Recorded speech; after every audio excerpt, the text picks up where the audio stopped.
You guys, a little secret. I've been listening to music for a little bit. Something came up on my device, so I started listening to some secular music. But I want you to see what has been going on years. So I tried to report to the police that my YouTube was controlled, and they said it was impossible and walked off. Well, as I communicated that there was chats placed in my YouTube feed, and I was communicating with the person I thought was Jason Gardner. So this is in a span of I've experienced this years, but let me do something to the microwave. So when I realized that Jason Gardner was behind a lot of the insanity that I experienced, I told him to get the F out of my life. And so I sent him the email. That was several years ago, almost a decade. I said, get the F out of my life.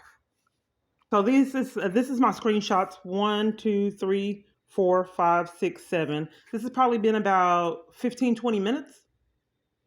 And I did something different this time. I took screenshots of what I have to endure. So this song, anyone in 2025, he's saying I'm still here. I said, get the F out my life. And this is what I've been enduring at years. So I go out of that one. That was that one. This one. Anyone in June 2025?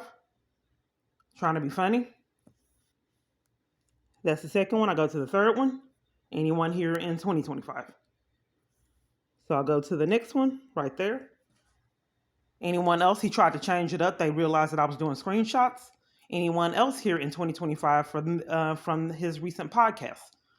Trying to validate to not get charges. So go out of that screenshot and on to the next one. Who is here May 2025? So I was busy. And I assumed that they didn't realize I was still doing the screenshots. So then out of that one, then we go to the next one. Who's here in 2026? And then we go to the next one. April 2025, my birthday. So it's not difficult to see if someone's social media is hacked. It can happen. But as an alibi, the police department claims that it's impossible and walks off while I'm talking, yet it's still happening.